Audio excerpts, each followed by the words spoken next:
정치 개혁은 바로 정치를 하고 있는 정치인들에 대한 인적 쇄신이 아닌가. 정치 개혁의 필요 조건은 정권 교체입니다. 그런데 국민의힘에 묻습니다. 정권 교체 말고 내세울 수 있는 정책이 뭡니까?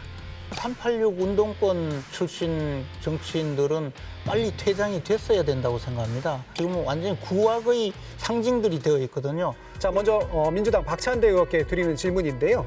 이틀 전에 더불어민주당 송영길 대표가 당 쇄신안을 발표했죠. 당내 대표적인 586 세대인 송 대표가 차기 총선 불출마 선언을 했고요.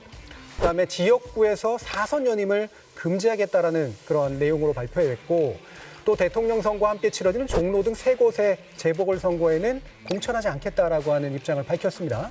자, 이 부분에 대해서 이제 질문을 드려야 될 게, 사실 민주당이 굉장히 큰 정당이기 때문에 의원도 되게 많고요. 이해관계가 굉장히 다른데 과연 이 부분이 잘 받아들여져서 쇄신이 성공적으로 진행이 될까? 나아가서 정치개혁을 선도할 수 있는 그런 담론으로 발전할 수 있을까? 궁금해집니다. 박찬대 의원 말씀 주시죠. 아마 많은 분들이 깜짝 놀라셨을 거라고 봅니다. 결국 우리 정치인들이 정치를 한다고 하지만 국민들이 정치를 하는 거고요. 그리고 국민들의 집단 지성을 통해서 정치하는 사람들을 판단하지 않을까 이렇게 생각이 되는데요. 지금 40여일 남아있는 이 대선에서 마지막까지 최선을 다하고 있는 모습이죠. 지금 코로나, 그다음에 디지털 전환, 그다음에 에너지, 그다음에 미중 간의 사실 대결, 이렇게 우리나라를 둘러싸고 있는 많은 위험 속에서 우리가 네거티브를 뛰어넘어서 대한민국을 앞으로 이끌 수 있는 정책 대결과 함께 정치 개혁이 반드시 필요한데, 정치 개혁은 바로 정치를 하고 있는 정치인들에 대한 인적 쇄신이 아닌가, 이런 마음을 가지고 송영길 대표가 적극적으로 그 부분을 이야기했다라고 보이고요. 그러한 노력들이 계속적으로 이루어지고 있는데 국민들께서 아마 판단하실 거라고 봅니다. 마지막까지 노력하고 있는 정당이 어디인지 살펴보시고요. 이런 인적 쇄신에 대해서 국민의힘에서 비판하거나 아니면 놀리고 있는 부분이 있지만, 그렇지만 판단은 국민이 하신다. 정치 개혁 우리 국민들께서 꼭 필요하다고 생각하실 텐데요. 정치 개혁의 필요 조건은 정권 교체입니다.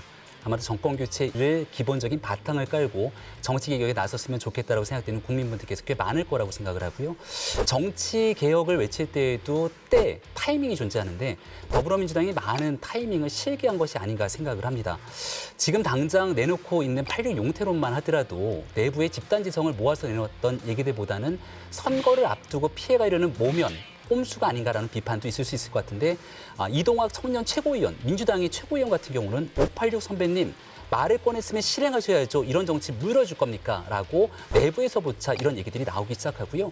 4섬 연임 금지에 대한 개혁안들을 얘기했는데 이미 2020년 민주당의 윤건영 의원이 법안을 발의한 상태입니다.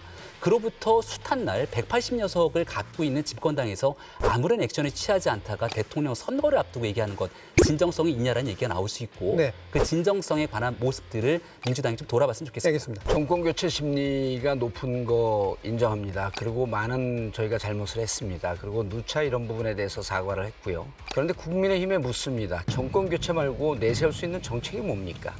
여러분들이 주장하는 이 시대 정신은 뭡니까? 정권 교체는요, 착각하지 마십시오. 시대 정신이 아닙니다. 시대의 정치 양태입니다. 그러면 정권 교체를 통해서 무엇을 하겠다라고 하는 공정과 상식, 어느 분이 윤석열 후보를 보고 공정하다고 생각할 것이며 어느 분이 상식적이라고 생각하겠습니까? 여러분들이 시대 정신을 지금 못 놓고 있는 건 이렇게 유리한 선거 국면의 와중에서도 시대 정신을 못 읽고 있기 때문입니다. 송영길 대표요, 시대 정신 읽었죠. 모든 건 내려놓겠다, 살신성인하겠다, 사과하겠다, 반성하겠다, 그리고 새로운 미래로 나가겠다. 이게 지금 시대 정신을 보이고 있는 거거든요. 그런데 국민의힘은 계속 비판하죠. 뭘 한들 이쁘겠습니까? 잘할 때는 박수를 보낼 줄 모르는 그러한 옹졸한 자세로는 정권 가져가지 못합니다. 예. 반성하십시오. 송영길 대표가 두 가지 이야기했잖아요. 386 운동권 정치 세력들 퇴장, 그리고 세 군데 민주당이 귀책 사유가 있는 곳은 공천하지 않겠다는 건데요. 사실 저는 386 운동권 출신 정치인들은 빨리 퇴장이 됐어야 된다고 생각합니다. 우리가 흔히 운동권 건달이라고 그러지 않습니까? 이분들이 정치판에 들어올 때는 젊을 때 20대, 30대에 들어왔어요. 지금까지 패거리를 지워서 정치에서 새로운 피라고 들어와서 지금은 완전히 구악의 상징들이 되어 있거든요. 그리고 후배들도 못 들어오게 막고 있어요. 그러니까 이분들은 퇴장을 해야 되는데 아무도 안 나가요. 말만 그렇고. 그리고 세 군데 공천을 하지 않겠다고 했는데 작년에요. 서울 부산시장 선거 그때 당원 단계에 있는데도 성범죄로 시장들이 물러났는데도 정리하시죠. 공천 막 했잖아요. 그때는 왜 그냥 넘어갔습니까? 이제 와서 이런 이야기 하는 것 너무 오만방자한 이야기죠. 진작 하지 못했던 부분, 부족했던 부분 인정합니다. 국민 앞에서 그 기대에 만족해드리지 못했던 그 부분에 대해서는 뭐 여러 번 그 부분에 대해서 잘못을 인정을 했고 사죄했던 기억도 있습니다. 그렇지만 늦었다라고 하더라도 지금 결단하는 것이 대선이라고 하는 중요한 시점 안에서 얼마나 우리가 각오를 절실하게 가지고 있는지를 보여주고 있는 것이 아닌가 생각이 되고요. 저는 이렇게 정치개혁, 정치가 새로워져야 된다라고 하는 부분에 있어서는 여야가 함께 박수치고 동참하는 것이 적절하지 않을까 생각이 되고요. 우리가 하는 모습이 좋아 보이지 않나요?